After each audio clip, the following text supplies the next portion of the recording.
সংবিধান অনুযায়ী রাষ্ট্রপতির মেয়াদ ৫ বছর হলেও স্বাধীন বাংলাদেশের ৫৫ বছরের ইতিহাসে অনেক রাষ্ট্রপতি সেই মেয়াদ শেষ করতে পারেননি। কারো দায়িত্ব শেষ হয়েছে রাজনৈতিক অস্থিরতায়, কারো বিদায় এসেছে সামরিক হস্তক্ষেপে, কেউ স্বেচ্ছায় পদত্যাগ করেছেন, আবার কেউ নিহত হয়েছেন সামরিক অভ্যুত্থানে।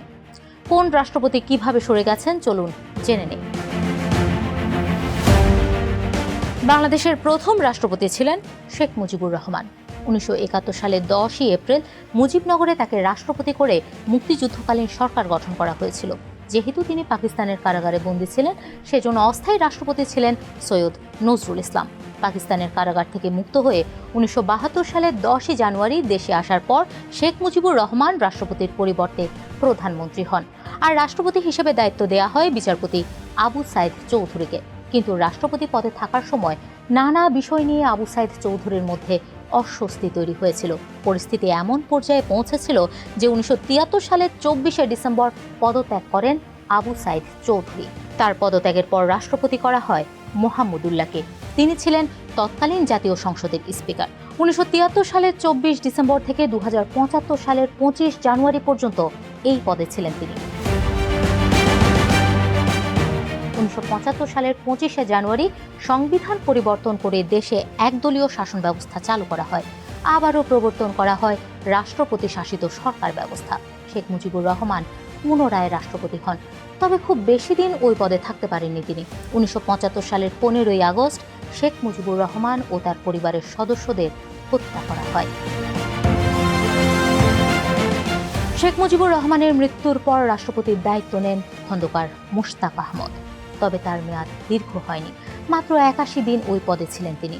১৯৭৫ সালের ৩রা নভেম্বর মেজর জেনারেল খালেদ মোশাররফের নেতৃত্বে একটি অভ্যুত্থানের পর ৫ই নভেম্বর তাকে ক্ষমতাচ্যুত করা হয়। খন্দকার মোশতাক ক্ষমতাচ্যুত হওয়ার পরে আবু সাদাত মোহাম্মদ সায়েম ১৯৭৫ সালের ৬ই নভেম্বর রাষ্ট্রপতি হিসেবে শপথ নেন। প্রায় ১.৫ বছর রাষ্ট্রপতি ছিলেন তিনি। ১৯৭৭ সালের ২১শে এপ্রিল তাকে সরিয়ে বাংলাদেশের রাষ্ট্রপতি হন তৎকালীন সেনাপ্রধান মেজর জেনারেল জিয়াউর রহমান। ১৯৭৮ সালের নির্বাচনে জিতে আবারও রাষ্ট্রপতি হন তিনি। এরপর মৃত্যুর আগ পর্যন্ত এই পদে ছিলেন তিনি। ১৯৮১ সালের ৩০শে মে চট্টগ্রামের সার্কিট হাউসে একদল সেনা কর্মকর্তা জিয়াউর রহমানকে হত্যা করে। তখন বিচারপতি আব্দুস সাত্তার ছিলেন উপরাষ্ট্রপতি। ওই দিনই রাষ্ট্রপতির দায়িত্ব নেন তিনি। ১৯৮২ সালের ২৪শে মার্চ সেনাপ্রধান হুসেইন মোহাম্মদ এরশাদ সামরিক অভ্যুত্থানের মাধ্যমে রাষ্ট্রপতি আব্দুস সাত্তারকে ক্ষমতাচ্যুত করেন এবং নিজেকে প্রধান সামরিক আইন প্রশাসক হিসেবে ঘোষণা করেন।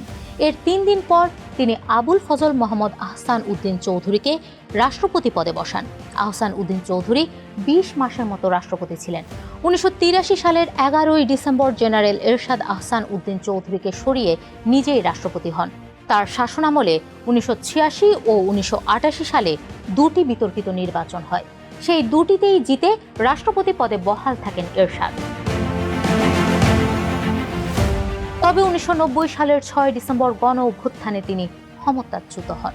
তত্ত্বাবধায়ক সরকারের প্রধান ও অস্থায়ী রাষ্ট্রপতি হিসেবে দায়িত্ব নেন বিচারপতি শাহাবুদ্দিন আহমদ। পরের বছরের ৯ অক্টোবর পর্যন্ত রাষ্ট্রপতির দায়িত্বে ছিলেন তিনি। ১৯৯১ সালের নির্বাচনে জয়ী হয়ে সরকার গঠনের পর বিএনপি আব্দুর রহমান বিশ্বাসকে রাষ্ট্রপতি করে। ১৯৯১ সালের ৯ অক্টোবর রাষ্ট্রপতি হিসেবে দায়িত্ব গ্রহণ করেন আব্দুর রহমান বিশ্বাস। তিনি তার মেয়াদ পূর্ণ করেছিলেন।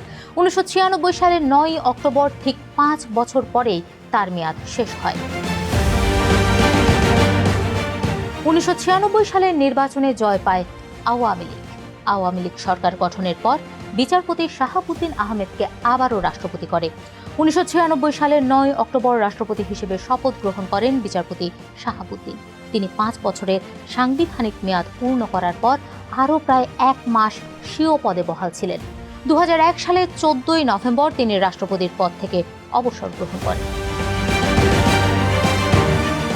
২০০১ সালের নির্বাচনে নিরঙ্কুশ সংখ্যাগরিষ্ঠতা পেয়ে আবারও সরকার গঠন করে বিএনপি। এবার রাষ্ট্রপতি করা হয় দলের প্রবীণ নেতা অধ্যাপক AQM বদরুদ্দোজা চৌধুরীকে। ২০০১ সালের ১৪ই নভেম্বর বাংলাদেশের ১৫তম রাষ্ট্রপতি হিসেবে দায়িত্ব নেন তিনি। কিন্তু ৭ মাসের মাথায় ২০০২ সালের ২১শে জুন পদত্যাগ করেন বদরুদ্দোজা চৌধুরী। সে সময় বিএনপি সংসদে তার বিরুদ্ধে অনাস্থা এনেছিল। বদরুদ্দোজা চৌধুরীর পদত্যাগের পর স্পিকার মোহাম্মদ জমির উদ্দিন সরকার ভারপ্রাপ্ত রাষ্ট্রপতির দায়িত্ব পালন করেন। পরে রাষ্ট্রপতি হিসেবে বিএনপির তরফ থেকে নির্বাচিত করা হয়েছিল ঢাকা বিশ্ববিদ্যালয়ের সাবেক উপাচার্য ইয়াজউদ্দিন আহমেদকে। 2002 সালের 6 সেপ্টেম্বর বাংলাদেশের রাষ্ট্রপতি হিসেবে শপথ নেন তিনি।